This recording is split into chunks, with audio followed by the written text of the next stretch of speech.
ಒಬ್ಬ ಹೆಣ್ಣು ಸಂಭೋಗ ಮಾಡದೆ ಎಷ್ಟು ದಿನಗಳವರೆಗೆ ಇರಬಲ್ಲಳು? ಸ್ನೇಹಿತರೆ, ಹೆಂಡತಿ ಮತ್ತು ಗಂಡ ಇವರಿಬ್ಬರಿಗೆ ಕಾಮ ಅನ್ನೋದು ಪ್ರಕೃತಿದತ್ತವಾಗಿ ಬಂದಿರುವ ವರ. ಎಲ್ಲರೂ ಹೇಳುವ ಹಾಗೆ ಗಂಡಿಗಿಂತ ಹೆಣ್ಣಿಗೆ 8 ಪಟ್ಟು ಕಾಮದ ಬಯಕೆ ಇರುತ್ತದೆ ಅನ್ನೋದು ನಿಜ. ಅಂತಹ ಹೆಣ್ಣು ಸಂಭೋಗ ಮಾಡದೆ ಎಷ್ಟು ದಿನಗಳವರೆಗೆ ಇರಬಲ್ಲಳು ಅಂತ ಈ ವಿಡಿಯೋ ಮೂಲಕ ತಿಳಿಯೋಣ ಬನ್ನಿ. ಸ್ನೇಹಿತರೆ, ಹೆಣ್ಣು ಮಕ್ಕಳಿಗೆ ಪೀರಿಯಡ್ಸ್ ಋತುಚಕ್ರ ಆದಾಗ ಅವರ ದೇಹದಲ್ಲಿ ಹಾರ್ಮೋನ್ ಚೇಂಜ್ ಆಗ್ತಾ ಇರುತ್ತೆ. ಸಾಮಾನ್ಯವಾಗಿ ಹೆಣ್ಣು ಮಕ್ಕಳಿಗೆ ಋತುಚಕ್ರದ ಸಮಯ ಪ್ರತಿ ತಿಂಗಳು 5 ದಿನಗಳವರೆಗೆ ಮಾತ್ರ ಇರುತ್ತೆ. ಇಂತಹ ಸಂದರ್ಭದಲ್ಲಿ ಆಕೆಯ ಯೋನಿಯ ಒಳಗೆ ಸಾಕಷ್ಟು ಬದಲಾವಣೆ ಆಗುತ್ತಾ ಇರುತ್ತದೆ. ಹಾರ್ಮೋನ್ಗಳ ಬದಲಾವಣೆಯ ಸಮಯದಲ್ಲಿ ಅವರಿಗೆ ಆಸಕ್ತಿ ಕಡಿಮೆ ಇರುತ್ತದೆ. ಸಂಭೋಗದ ವಿಷಯದಲ್ಲಿ ಅವರು ಪೀರಿಯಡ್ ಸಮಯದಲ್ಲಿ ಅವರ ಆಸಕ್ತಿ ಕಡಿಮೆ ತೋರಿಸುತ್ತಾರೆ. ಸ್ನೇಹಿತರೆ, ಬೇಕಾದ್ರೆ ನೀವು ಪರೀಕ್ಷೆ ಮಾಡಿ ನೋಡಿ. ಒಂದು ವೇಳೆ ಋತುಚಕ್ರದ ಸಮಯ ಮುಗಿದ ನಂತರ ಅವರಿಗೆ ಸೆಕ್ಸ್ ವಿಷಯದಲ್ಲಿ ಆಸಕ್ತಿ ಹೆಚ್ಚಾಗುತ್ತದೆ. ಸ್ನೇಹಿತರೆ, ಹಣದ ವಿಷಯ, ಜಗಳದ ವಿಷಯ ಯಾವುದೇ ಇರಲಿ, ಆದರೆ ಹೆಣ್ಣಿಗೆ ಇದೆಲ್ಲದರ ನಡುವೆ ವಿಷಯ ಅಂದ್ರೆ ಅದು ದೈಹಿಕ ಸಂಪರ್ಕ.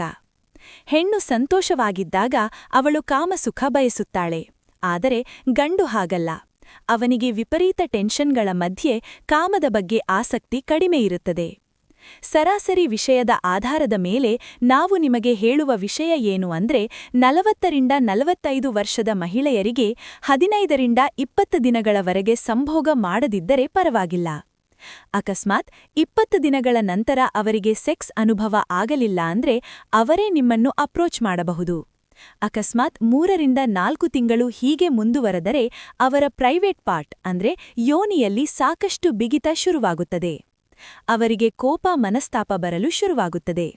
ಅವರು ನಿಮ್ಮನ್ನು ಕಾಮದ ದೃಷ್ಟಿಯಲ್ಲಿ ನೋಡಲು ಬಯಸುತ್ತಾರೆ. ಆಗಲೇ ಗಂಡಿಗೆ ಅರ್ಥವಾಗಬೇಕು ಅವರಿಗೆ ಕಾಮದ ಬಯಕೆ ಹೆಚ್ಚಾಗಿದೆ ಅಂತ. ಸ್ನೇಹಿತರೆ, ನಿಮ್ಮ ಸಂಗಾತಿಯ ಜೊತೆಗೆ ವಾರದಲ್ಲಿ ಕನಿಷ್ಠ 1 ಸಲನಾದರೂ ಸಂಭೋಗ ಮಾಡುವುದು ಒಳ್ಳೆಯದು.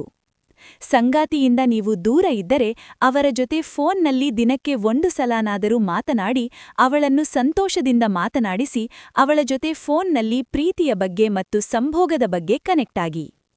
ಎಲ್ಲರ ಜೀವನ ಸುಖಮಯವಾಗಿರಲಿ ಹಾಗೂ ಎಲ್ಲರ ಜೀವನ ಸಂತೋಷದಿಂದ ಕೂಡಿರಲಿ. ಸ್ನೇಹಿತರೆ, ಈ ವಿಡಿಯೋದಲ್ಲಿ ನಾವು ಒಳ್ಳೆಯ ವಿಷಯಗಳನ್ನು ಆಯ್ದುಕೊಂಡು ಬಂದಿದ್ದೇವೆ. ಒಂದು ವೇಳೆ ನಿಮಗೆ ಈ ವಿಡಿಯೋ ಇಷ್ಟವಾಗಿದ್ದಲ್ಲಿ ವಿಡಿಯೋನ ಲೈಕ್ ಮಾಡಿ ಹಾಗೂ ಚಾನಲ್ ಅನ್ನು ತಪ್ಪದೇ ಸಬ್ಸ್ಕ್ರೈಬ್ ಮಾಡಿ. ಧನ್ಯವಾದಗಳು.